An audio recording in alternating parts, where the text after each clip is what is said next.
ఏ ticket కొన్నాడు చెప్పండి? ధనవంతులంతా టికెట్లు కొన్నారు. ఎక్కడికి? టైటానిక్ షిప్ లో షికారు చేయడానికి ధనవంతులంతా కొన్నారు. షిప్ రెడీ అయింది. ఓడనాయకుడు చెప్పాడు, ఆ షిప్ తయారు చేసిన వాళ్ళు చెప్పారు, ఇది మునిగిపోట అసంభవం అన్నారట. ఏది?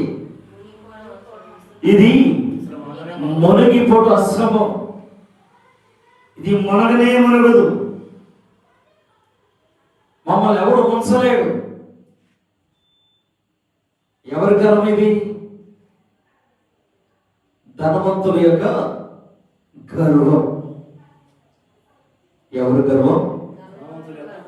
ధనవంతులకు వాస్తవంగా ఏముంటది ఏమండి? బాబు భయంకరంగా గర్వం ఉంటుంది. ఆయన కదిలించలేము. వాడు ఆస్తి ఏంటో మనకు పెట్టినట్టుగా వాడిని మనం కదిలించకపోయినా కింద నుంచి పైకి ఏదో లాగుతూ ఉంటారు. చూస్తారా లేదు? చూస్తారా? దేన్ని బట్టి అనుకున్న ధనాన్ని బట్టి గర్వం. పురిగా ఈ ధనవంతులకు ఉన్న గర్వం భూమి మీద ఎవరికి లేదంట. ఒకవేళ మన నోటి మాట అయితే కాదు, కానీ పరిశుద్ధ దేవుని గ్రంథముల నుండి దేవుని సేవకుడైన యాకోబే దేవుని మాటను ప్రచురిస్తూ ఉన్నాడు. ఆమేన్, హల్లెలూయా. దేవుని సేవకుడే మాట్లాడుతూ ఉన్నాడు. దేవుని పరిచారకుడైన ప్రభువు యేసుక్రీస్తు శిష్యుడు చెబుతున్న మాట, ఈ టైటానిక్ షిప్ లో ఉన్న ధనవంతులంతా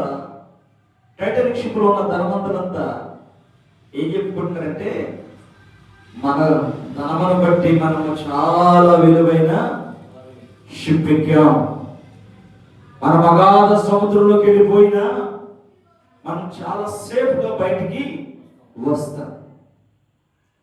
నువ్వు సేఫ్గా వస్తావో రావో నీ చేతిలో లేదు. నువ్వు బ్రతికుంటావో చనిపోతావు అన్నది అసలు మానవుడి చేతిలోనే లేదు. ఉతక మీద తలుపు తిరిగింది. దేని మీద ఆధారపడింది? ఇంత పెద్ద తలుపు రెక్క కూడా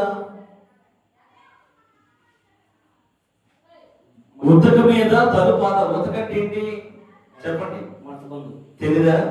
అయ్యో, ఒకసారి డోర్ ఓపెన్ చేసి మూసి చూడండి, ఏముంటది అక్కడ?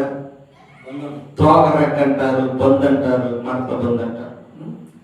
ఇంత పెద్ద రెక్క కూడా దేని మీద ఆధారపడింది? బంధు మీదే